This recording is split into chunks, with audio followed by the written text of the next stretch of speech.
we're going to explore sleeves. First, we'll look at a few popular styles and I'll show you what the pattern pieces look like to make these shapes. Then, I'm going to explore a few sleeves for you. Stick around to find out what I mean. This is what's called a cut-on sleeve. It's also called a dolman or kimono sleeve. This is an easy sleeve to sew because you don't have to attach it. It's cut as one piece with the body. All you have to sew is the side seam and the shoulder seam, which also goes down the outside of the arm. The pattern looks similar to this. Of course, the sleeve may be longer and the underarm can be lower.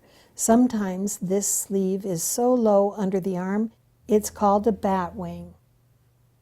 The only drawback with the cut-on sleeve is that when it's long, it uses a lot of fabric. The arm on the pattern sticks out like a panhandle, making it hard to get an economical layout. Here is a raglan sleeve. You'll find this sleeve on coats, dresses, and knit sportswear in long and short lengths. It is easy to adjust the fit on a raglan sleeve.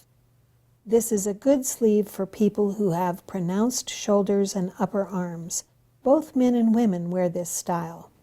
A raglan sleeve comes in either a 1- or 2-piece pattern. Here is a 2-piece pattern which gives you 4 seams to adjust for fit.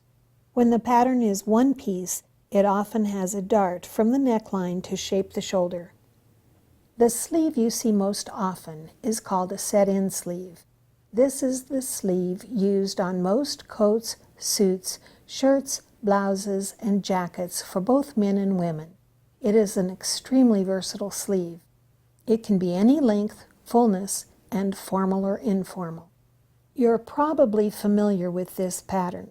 Here it is in its most basic form. The top edge is the sleeve cap seam and it has 3 important marks. 1 notch for the front armhole, 2 notches for the back armhole, and a dot for the shoulder point, which you align with the shoulder seam. These marks help you position the sleeve properly in the armhole because it has corresponding marks. I explained how to set a sleeve in Teach Yourself to Sew Season 1. Today I'm going to show you how to turn this sleeve into 6 other styles.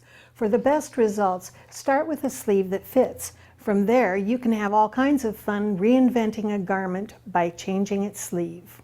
For the first change, let's add a dart to the elbow so the sleeve is more comfortable and looks better on the arm because it bends slightly with the natural curve of the arm. To make this alteration, draw a line across the sleeve pattern at the elbow height from the front seam line to the back cutting line. Cut along this line and spread it about 1 inch or 1.25 inches at the sleeve's back edge. Tape paper under the opening.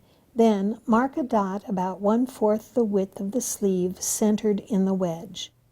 This will be the dart point. When you sew the dart, before sewing the sleeve together, you add fullness for the elbow and the seam lines remain the same length.